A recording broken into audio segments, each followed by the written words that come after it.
انتنا بدن waxaan isweydiinaa naxwada inay adag tahay balse waxa su'aal mudan qofka goormo waxaan waa adagin waxaan ma adka u dhihi karaa waa marka uu dhaxgal dadka badankood waxay isweydiiyaan naxwada way adag tahay luqadda carabigana inuu barto uu rabaa horta wax dadaal la'aan la barto ma jiraan wax waliba juhdi u baahan yihiin qofkuna wuxuu inta ka tabatay karaa marka uu arinka dhaxgal inta badanaa dadka ka sheegay naxwada adeegana dad dhaxgala ma ahan ama dad u sabra qofku marka uu sabro ay miraheeda ama waxa guran kara marka naxwadu ma adka sida ka dhacsan luqada carabiyana ninka u baahan inuu fahma meel weyn ka gaaro naxwadu waa laga marmaan marka waxaan isku day doonaa dowradan yar oo dhaxtaalka ah in aan waxa dariiqada ugu fudud naxwo lagu baran kara laba dariiqani oo raacaya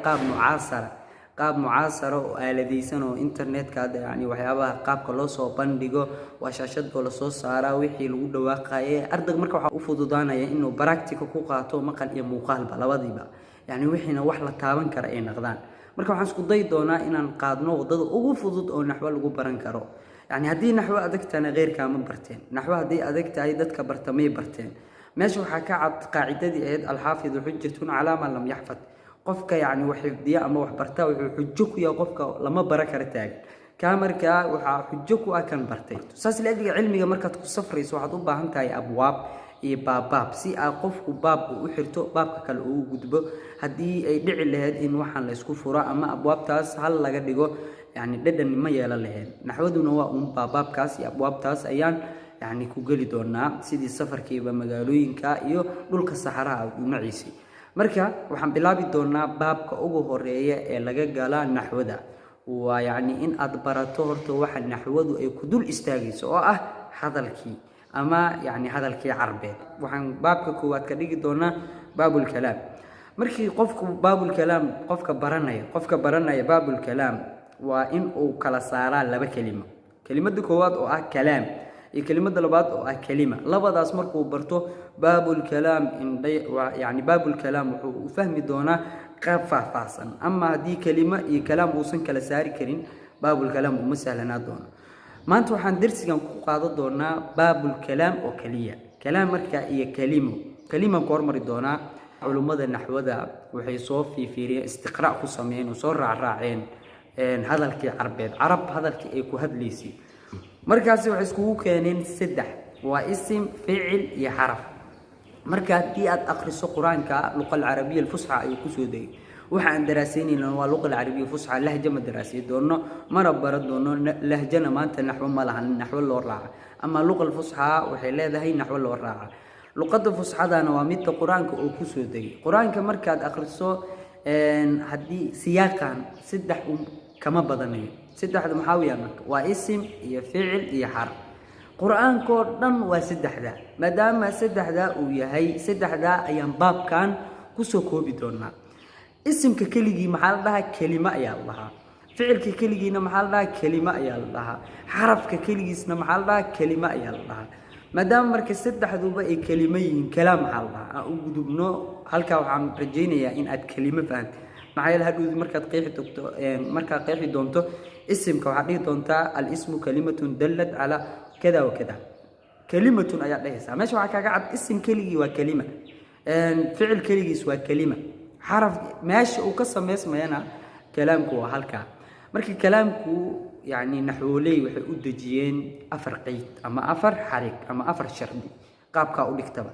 أفر تقيد وحويا ووحي لجهل كلام كعربيت وفصحى oo maanta aan qaadal dhigi doona naxwoley wixii u dajiyeen wixii laga helo afar qeyd maxay mar lafdi iyo murakkab iyo mufiid iyo wadci wax adag ma maanta adiga ka dhigay wax adag baabka koowaad oo baabul kalaamku wuxuu ku qotoma afarkaas qeyd afarta qeyd waxa ugu horeeya lafdi waa wixii laba laga helo cod iyo xuruuftii alif ahmaalaha codka mararka qaar anaga ma daraasaynin noo carabta fiil carabta qunfacada ma daraasaynin waxaan kaloo daraasaynin carabtii waa waxa waa hindistay ma daraasaynin caraba qaaq iska yiri waa qeyli ma daraasaynin lafdiga laga hadlayo kalaamka carbeed aan ka daraasay doono waa wixii ka kooban cod iyo xuruufta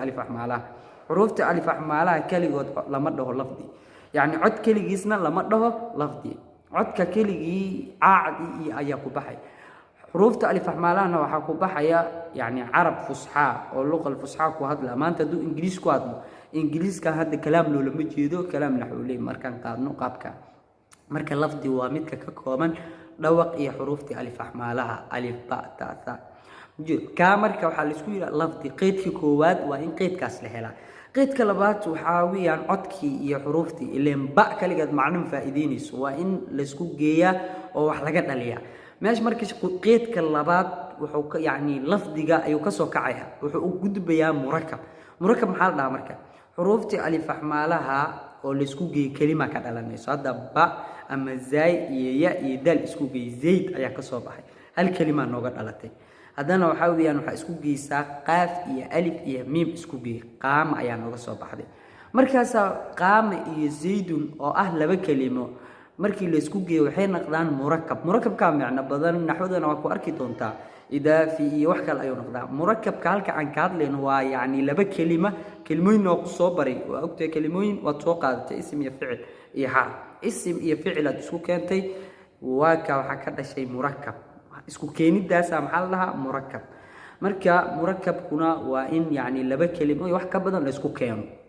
shardigii labaad ama qeydkii labaad halkaas ayaa ugu gudbay labadan la isku keenay waxaa dhici karta inaysan wax faa'iideyn ama macno aan laga qaadan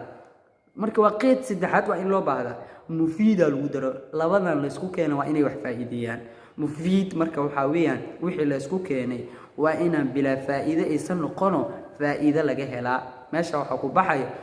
hadalkii bilaa faa'iide oo dhegta loo taagayay culimmadu markaa haddiiba hadalka inta lagu sheego dhegta aad sii taagayso halkaa mufiid ma yaalo tusaale ahaan haddii aan dhaho in qaama saydun sayd yani waxaa weeye hadduu istaago yani wax faa'iidaa ma lahan waa in faa'iido dhammaystiran labada kelima laga helaa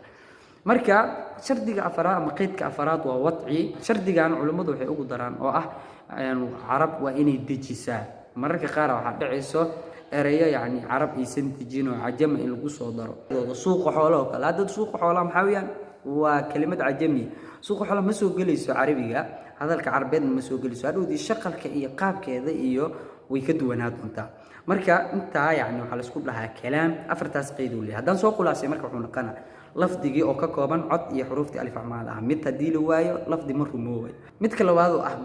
murakabna yani laba kelimo la isku geeya ayaa la dhahaa labadan kelimo la isku geeya haddii macno faa'iideynaynin shardi saddexaad loo baahanaa mufiid waa inay wax faa'iideeyaan shardigaasna wuxuu dhammaystirayaa shardigii ahay murakab waxaan la isku geeyay inay wax faa'iideeyaan meesha waxaa kaaga cad marka hadalka carbeed inuu xirgaas leeyahay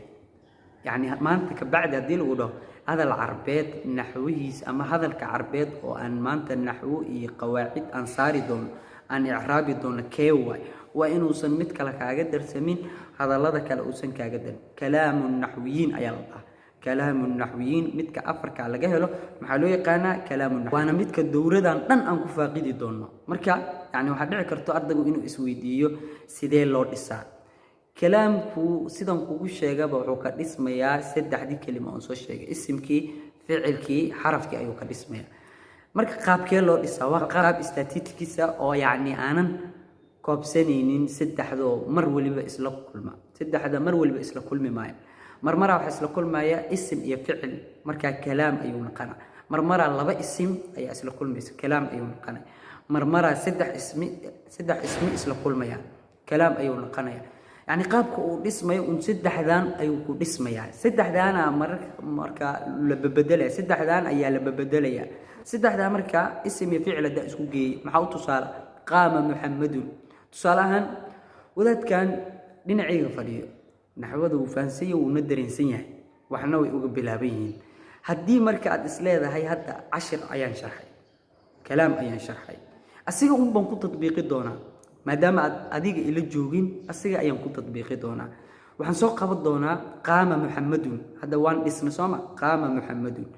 waxaan weydiin doonaa in ay kalaam tahay iyo inaysan kalaam ahayn haddii afartii shardi laga helo oo afarta shardi ay wada marto qaama muhammadun waa kalaam asaana noo marsii doona maxamed yaasiin bashiir waa arday naxwada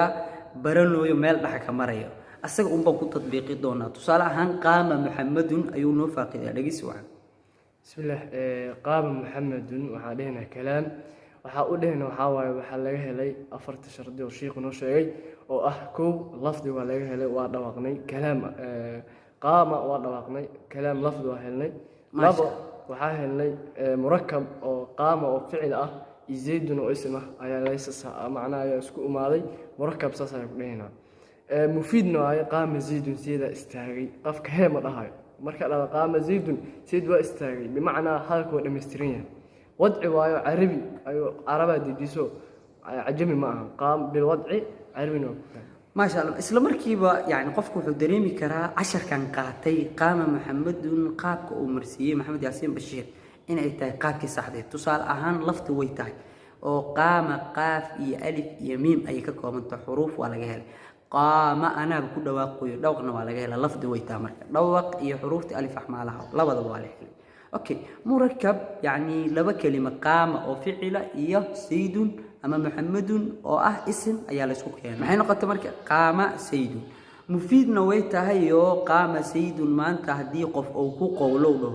قام سيد سيد أيا استاجي وحنك قاضينا فائدة سيد إنه استاجي تانكاس سيد كرحي أيا كقاضي وضعنا إن لسويدي ما هو ما أنت وحنك لنا أما أن قاضي لقينه باللغة العربية عربة دجسي وحكى لنا سوق هذا مضونه مركا هذه وحن كاربا قفك يعني دورنا نص عضونه لا بشرت وين لقى هلا كورتو إنه قرآن كيقان صوته قرآن كأيان تصالين دونا قرآن كأيان كنت تطبيقي دونا هذا اللغة العربية تربدا أقوني وحن كوجو بدلي دونا قرآن كان كنت تطبيقي دونا سي أدو فهمت مركا وحن رجيني يا إن أتفهمتي كلام الباب كيكو هذا النحو أنك قلنا أنا أذكريه شيء ما أنت بعدين النحو وعدك أنك مقلين درسي لبعد أنت كل مدونه أو الباب تكالي أبواب تكالي أو شرح دونه وحن يتكتب السلام عليكم ورحمة الله تعالى وبركاته.